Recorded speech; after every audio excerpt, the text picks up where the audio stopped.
Episode 81. Rose Petals. Serena wiped her eyes and calmed herself down. "You need anything? I'm going into the shower." Judging by her voice, it felt like she had never cried. Jake's eyes became dark as he was impressed by how well she was acting. With some thought, he then said, "I want to go to the restroom. Come out for a second." "There are other restrooms." "All occupied." After a period of silence, the door was opened. Serena deliberately bowed her head, wanting to walk past Jake, but her hand was caught by him. "What do you want?" Serena's voice was low and coarse. "Sit with me." Then, he pulled her to the bedside without asking. Serena was reluctant, struggling with her hand, and her eyes became wet again. "Why are you crying?" Jake softened his voice as his rough hand tried to wipe away her tears. There was clearly self-blame in his eyes. "Don't cry." Serena was fine without Jake being gentle, but hearing his voice, she could not control herself anymore. Tears ran down her face.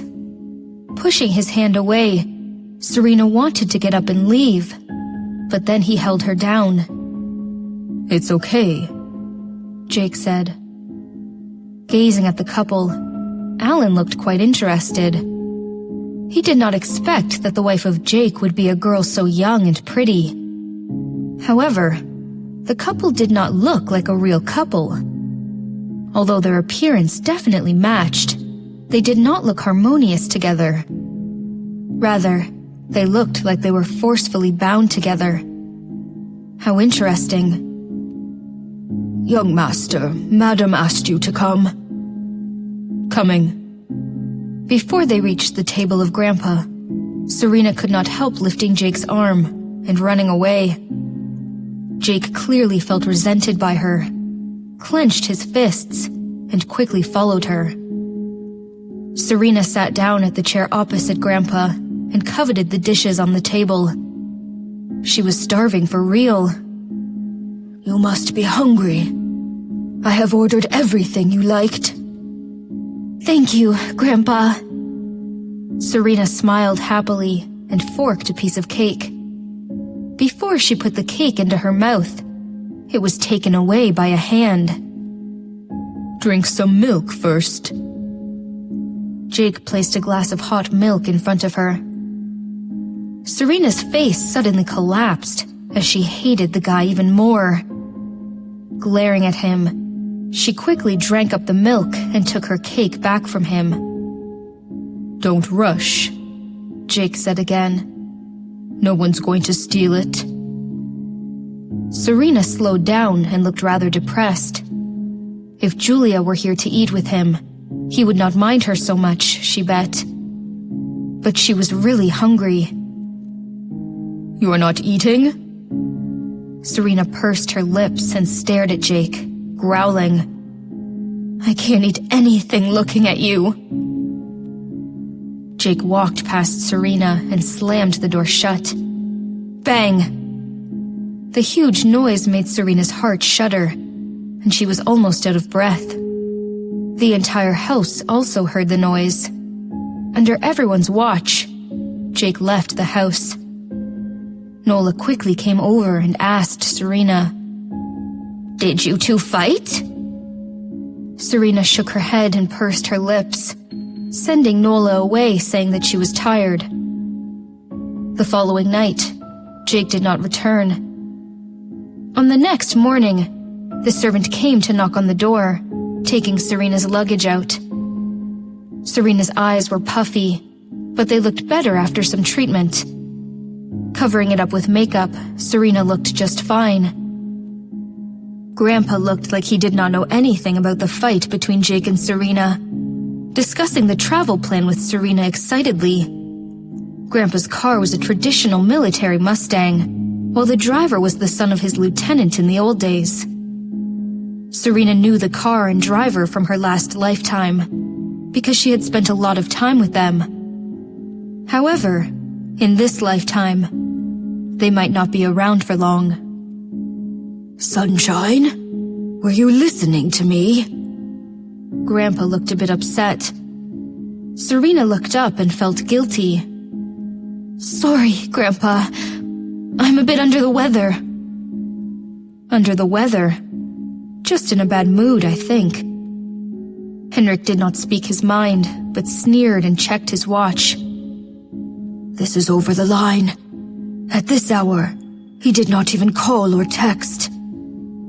Captain, Mr. Jake is waiting for us at the airport. Henrik heard him and grumbled. I knew that myself. The driver stopped talking and parked at the airport. After helping Henrik and Serena move the luggage out, the driver went away. When Serena and Henrik entered the VIP lounge, they indeed saw Jake sitting on the couch, his eyes closed. Seeing that his grandson was present, Henrik looked a bit relieved. When did you get here, boy? Jake opened his eyes and glanced at Serena before he said to Grandpa, I just got here. After that, Jake did not speak again. It took more than 6 hours to fly from Boston to Maldives. The trip was smooth, and they arrived at Maldives a little past noon. Henrik was in charge of the trip, so neither Jake nor Serena had a say in it. When they arrived at the hotel, Serena found a serious problem. Grandpa had only booked one room for the two of them. The idea of spending 6 days in the same room with Jake made Serena cringe. After Henrik happily moved into his own room, Serena walked up to the front desk and whispered in English, Could you get another room for me? I'm sorry, miss. We're currently booked out. If you want to reserve another room, the earliest availability would be next week. No way. So popular? The receptionist saw her disappointment and smiled. Miss, this is the most romantic place in the world, so hotels nearby are all quite sought after. It's not likely that there is any vacancy right now. Serena was completely let down. Did that mean that she had to spend nights on the same bed with Jake until the end of the trip? Serena suddenly felt a bit sick. With the key in her hand, she walked upstairs to the 3rd floor. Before she reached her room, she ran into a friend. Miss Serena? The familiar voice asked. Hearing the voice, Serena paused and turned her head back. Indeed, it was Daniel. Serena felt surprised. Uncle Daniel, you also live in this hotel? What a coincidence. Hearing her calling him uncle, Miranda felt a bit surprised, but did not hate it. He nodded and said, Yes, what a coincidence. Where is your room? Mine is 388. How about yours? 268. Travis is also here, in 266. Travis? Travis Green? Daniel nodded and said with a smile, Just got here? Serena nodded and asked, Right, what is your phone number? I have your number, so I'll call you. Okay, I'll go back to my room first. Let's eat together later. Okay. Daniel did not expect her to agree so fast. Then see you in a while. Serena nodded and went upstairs. Watching her going away, Daniel saw his friend walking over and said, She indeed lives here. Are you ready? Yes. Serena found her room and opened the door. As she entered the room, Serena was stunned by what she saw. The suite looked like it was in a palace. Pulling the heavy cobalt curtain open, Serena looked out of the huge French windows. It was all blue. Seagulls flying up and down. The sun was scorching. Underneath, people were having fun at the white beach. Serena then looked inside the room. A king-sized bed was placed in the middle. On top of the white sheet, a thick layer of red rose petals was laid under the pink petals that formed the shape of a heart. Such a waste. Serena wondered how many roses it took. Serena walked to pick up the telephone and called the service to send her luggage up. Both the servant at the old house and Nanny Harper had helped her pack, so Serena was sure she was well prepared. Opening the suitcase, Serena started to put the clothes into the closet, not only hers, but also Jake's. When she was about to finish, she spread a shirt, and suddenly something fell. She took a look and saw 2 boxes with a famous brand of condoms printed on it. Underneath, it was marked extra large. Then, Serena found there were more brands of condoms. The sizes varied from large to extra large. Serena now had some newly acquired knowledge about Jake's size. Feeling shy, she quickly tossed the boxes away. Beep! With the sound, Serena felt mortified, looking toward the door incredulously. When Jake opened the door, he saw something flying at him. Serena dashed to the door and picked the box up, hiding it behind her. Seeing how uneasy she was feeling, Jake blinked and asked, "What are you hiding from me?" Hearing the question, Serena's face immediately burned red. Even her ears became pink. Serena's heart raced. Seeing his puzzled look, she shook her head again and again. Jake's eyes became darker, but he went inside anyway. Serena saw him going inside and felt relieved. However, she immediately realized that there were more in the room. Jake entered the room and saw a whole layer of condoms on the bottom of the suitcase. His eyes suddenly lit up. Then, he glanced at Serena and sneered. "So, grocery?" Serena's face was burning, throwing the small box in her hand into the suitcase and stuttering, "I did not know if they were put here by Nanny Harper. It's not me." Jake did not speak, but gazed at the huge bed full of rose petals. Looking to the other side, he quickly lifted the comforter up. The red and pink petals immediately flew into the air, and then gradually fell. From Jake's angle, the girl in white was standing in the rain of petals, which was photo-perfect. Serena looked surprised by this sudden glimpse of romance. Very soon, the petals fell on the floor, and the room was full of fragrance. Seeing the gaze in Serena's eyes, Jake looked satisfied. However, as Serena gazed at him inquisitively, he quickly looked away and said, "Get some rest if you're tired, and we could go out later."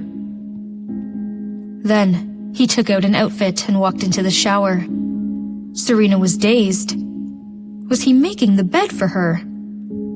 Soon, she shook her head and smiled sarcastically. He was probably just sick of seeing that heart shape formed by rose petals. Taking a deep breath, she took her pajamas out, changed into it, and lay in the bed. When Jake came out from the shower, Serena had already fallen asleep. Taking a towel to dry his hair, Jake caught a glimpse of Serena's cell phone on the nightstand, which was ringing. It was from an unknown number belonging to Austin. Jake felt the number was a bit familiar and answered the call.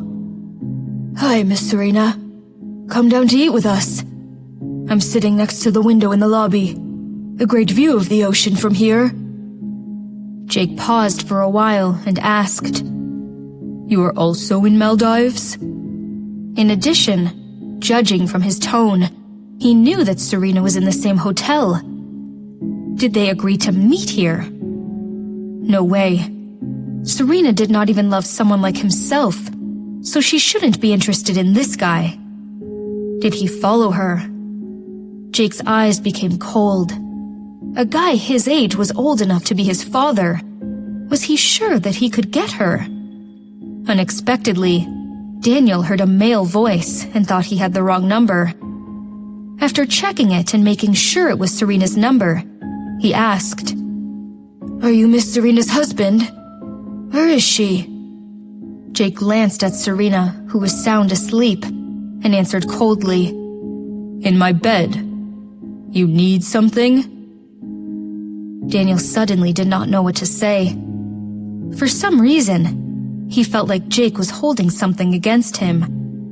Serena was probably just asleep, but couldn't he simply say that she's asleep, or that she's in bed? He had to say, "In my bed." "Please don't get the wrong idea." "What do you need?" Jake's voice gave him a chill, even through the telephone.